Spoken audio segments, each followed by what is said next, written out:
આપણે CNC machine વિશે ભણવાના છે, એટલે સીએનસી શોર્ટ ફોર્મ છે. તો સીએનસીનું આખું નામ શું છે?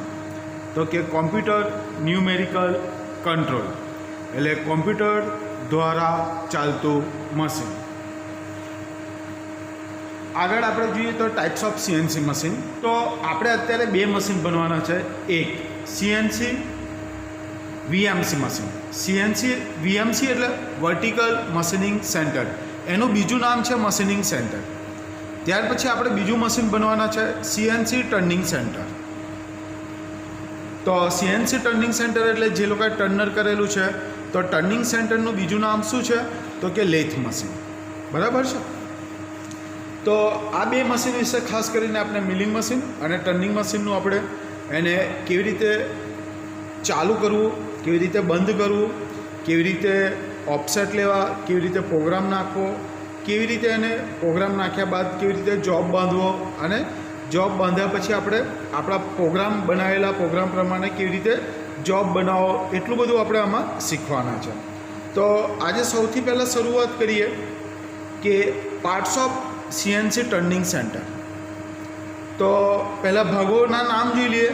તો આપણે જેવી રીતે લેથ મશીનના જે ભાગો હતા ને, એ જ ભાગો અહીંયા પણ છે. તો કે બેઝ છે, બેડ છે, હેડ સ્ટોક છે, સ્પિન્ડલ છે, ચક છે. ચક આમ નોર્મલી ચક શું છે કે એસેસરીઝમાં આવે, બરાબર છે, પણ મેં અહીંયા લખ્યું છે કે આ ચક અથવા કોલેટ, ટેલ સ્ટોક, ટરેટ હેડ અને ફૂટ સ્વિચ. તો લેથ મશીનના આટલા ભાગો આવે, મેઇન ભાગો આટલા આવે. અને બીજો એક ભાગ છે કંટ્રોલર. બરાબર છે. હું અહીંયા તમને કંટ્રોલર બતાવું છું પછી. તો આપણે આ સીએનસી લેથ મશીનના આટલા ભાગો છે.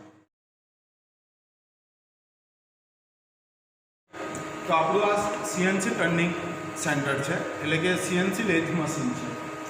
હવે આપણું જે આ સીએનસી લેથ મશીન છે ને, દાખલા તરીકે કઈ કંપનીનું આમાં કંટ્રોલર વપરાય એ આપણે ધ્યાન રાખવું પડશે. તો આપણું જે સીએનસી મશીન છે એ ફાનુક, જેમાં આમાં જે કંટ્રોલર છે એ ફાનુક કંપનીનું છે. આપણા દેશમાં જેટલા બધા સીએનસી મશીન આવે એમાં ચારેક પ્રકાર મેઇન છે. તો ફાનુક કંટ્રોલ, સિમન્સ કંટ્રોલ, હાસ કંટ્રોલ અને મજાક કંટ્રોલ. તો આપણું આ જે સીએનસી મશીન છે એ ફાનુક કંટ્રોલનું છે. બરાબર છે. કારણ કે દરેક કંપની પોતપોતાનું જે કંટ્રોલ બનાવે છે કંટ્રોલર, એ એની ઓપરેટિંગ સિસ્ટમ થોડી અલગ હોય છે. પણ અત્યારે આપણા જે ગુજરાતમાં પાછું ખાસ કરીને વડોદરામાં અને ટર્નિંગ સેન્ટર, તો સૌથી વધારે ટર્નિંગ સેન્ટરમાં ફાનુક કંટ્રોલ હોય છે. ત્યાર પછી બીજો નંબર આવે છે સિમન્સ કંટ્રોલ. તો અત્યારે આપણે જે ફાનુક કંટ્રોલ છે એના વિશે થોડું ભણીએ અને મશીન વિશે આપણે થોડું ભણીએ. તો આપણું જે આ કંટ્રોલર આવે, એક જે કંટ્રોલર મશીન છે એ મેડ ઇન તાઇવાનનું છે અને જિન્ફા કંપનીનું છે.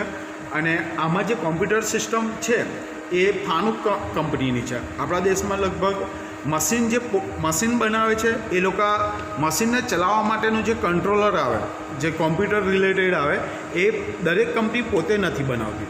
દાખલા તરીકે આપણે અત્યારે આપણા દેશમાં LMW કરીને કંપની છે, જે બહુ મોટી કંપની છે અને દરેક પ્રકારના સીએનસી બનાવે છે. ત્યાર પછી આપણી રાજકોટની જ્યોતિ કંપની કરીને છે, એ લેથ મશીન, મિલિંગ મશીન બધું જ બનાવે છે. પણ મશીનનું જે મિકેનિકલ સિસ્ટમનું છે એ જ બનાવે છે, કંટ્રોલર બનાવતી નથી. એટલે મશીન આપણે જ્યારે પણ પરચેસ કરીએ તો આપણને કયું કંટ્રોલર જોઈએ છે, તો એ પ્રમાણે આપણે આને પરચેસ કરી શકીએ. દાખલા તરીકે તમારે જ્યોતિ કંપનીનું મશીન જોઈતું હોય તો મળે, પણ એમાં તમારે ફાનુક કંટ્રોલ જોઈએ છે કે સિમન્સ કંટ્રોલ જોઈએ છે, આપણા ઉપર આધાર છે કે આપણને કયું ચલાવવા માટે થોડું એ રહેશે, બરાબર છે, સુટેબલ રહેશે. અથવા આપણે જે કંટ્રોલર લઈએ તો એ કંટ્રોલરવાળું મશીન ચલાવવા માટે આપણને ઓપરેટર આપણા એરિયામાં અવેલેબલ છે કે નહીં, એ બધું ધ્યાન રાખીને આ કંટ્રોલરની પસંદગી કરવામાં આવે છે. તો આપણે અત્યારે ફાનુક કંટ્રોલનું છે, જે આપણી પાસે બંને કંટ્રોલર છે. સિમન્સ પણ અમે તમને શીખવાડીશું અને ફાનુક પણ શીખવાડીશું, પણ પહેલાં ફાનુક પર વધારે ધ્યાન આપીશું. તો અત્યારે જે લેથ મશીન તમે જોઈ રહ્યા છો, તો એમાં એના ભાગોના નામ વિશે આપણે જોઈએ. તો એના ભાગો વિશે ડિટેલમાં થોડું જોઈએ તો આ બેઝ છે. આપણું શું છે? બેઝ. તો બેઝ એ મશીનનો મુખ્ય ભાગ છે. મશીનની સ્થિરતાનો આધાર બેઝ ઉપર રહેલો છે. બેઝનો સામાન્ય રીતે બેઝને કાસ્ટ આયર્નમાંથી મોલ્ડ કરીને બનાવવામાં આવે અને આમાં કુલન્ટને રાખવાની વ્યવસ્થા કરેલી હોય. આના ઉપરના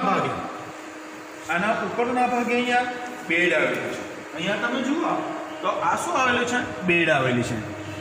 હવે આ બેડ આવે, આપણે મશીનમાં લગભગ 3 પ્રકારની બેડ આવે.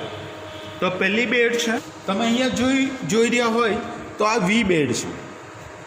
આ અત્યારે વી બેડ છે.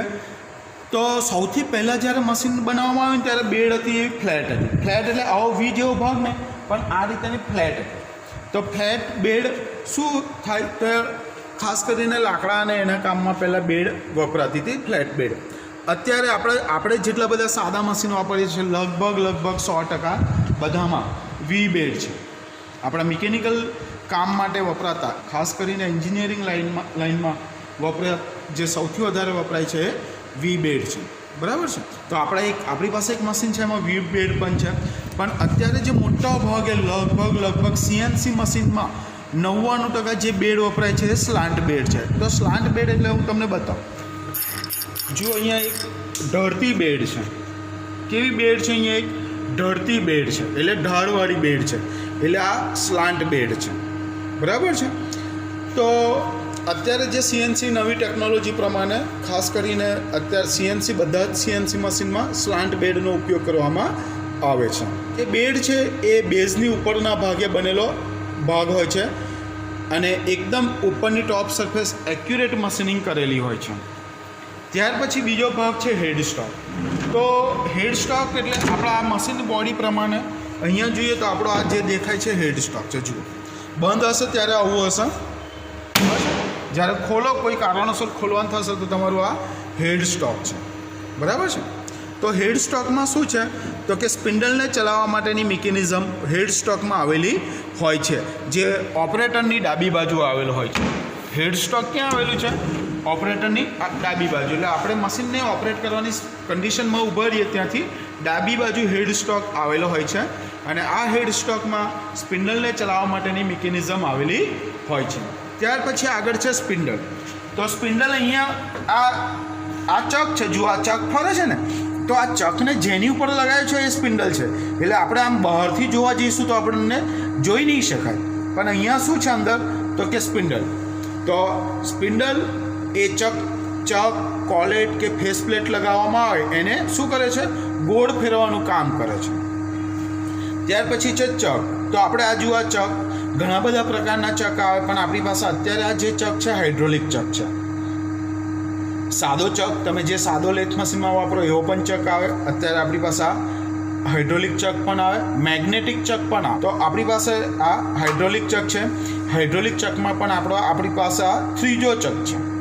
ફોરજો ચક પણ આવે, ત્રીજો ચક પણ આવે. તો અત્યારે આપણી પાસે આ હાઇડ્રોલિક ચક છે. તો આ ચકમાં શું કરવામાં આવે તો આ જુઓ, તો આ ચકમાં નોર્મલી આપણો જે પણ વર્કપીસ છે, બરાબર છે, તો એ વર્કપીસને આમાં પકડવામાં આવે છે. ત્યાર પછી છે ટેલ સ્ટોક. અહીંયા તમને દેખાય છે તો આ ટેલ સ્ટોક છે. તો ટેલ સ્ટોક શું છે તો કે મશીનની જમણી બાજુ, હેડ સ્ટોકની સામેની બાજુ અને મશીનની જમણી બાજુ. મશીનની જમણી બાજુ એટલે ઓપરેટર જ્યાં ઊભો છે એની જમણી બાજુ ટેલ સ્ટોક આવેલો હોય છે. સીએનસી મશીનમાં જે ટેલ સ્ટોક છે એ ટેલ સ્ટોકનું કામ ફક્ત જોબને સપોર્ટ આપવાનું છે. આપણે સાદા મશીનમાં જે ટેલ સ્ટોક છે, સાદા મશીનમાં આપણે સેન્ટર ડ્રીલ લગાવીએ છીએ, ડ્રીલ લગાવીએ. સીએનસી મશીનનું ટેલ સ્ટોક છે એ સીએનસી મશીનમાં જે ટેલ સ્ટોક છે આવેલું છે એનો ઉપયોગ ફક્ત ને ફક્ત જોબને સપોર્ટ આપવા માટે. સાદા મશીનમાં તમે જો સાદા મશીન વાપર્યું હોય તો સાદા મશીનમાં તમે સેન્ટર ડ્રિલિંગ માટે, રીમિંગ માટે કે ટેપિંગ માટે કે ટેપર કટિંગ માટે ટેલ સ્ટોકનો ઉપયોગ થાય છે. પરંતુ સીએનસી મશીનમાં ફક્ત ને ફક્ત લાંબા જોબને સપોર્ટ આપવા માટે કરવામાં આવે છે. ત્યાર પછી છે આપણું ટરેટ હેડ. તો અહીંયા તમે જુઓ, અહીંયા એક કાળા કલરનો કે આખો એક ભાગ છે, જોયો છે ને તમે? તો આ જે છે આપણું ટરેટ હેડ છે અને આ ટરેટ હેડમાં આ જે છે ટૂલ જેવું દેખાય તમને આ, બરાબર છે? તો આ જે છે એ શું છે તો કે આપણું આ ટરેટ છે. તો અહીંયા જો તમે અહીંયા આપણો આ જે છે આખો ભાગ છે ટરેટ છે. પેલા આ અલગ મશીનનું ટરેટ છે, પણ તમને આ સારી રીતે જોઈ શકો આમાં.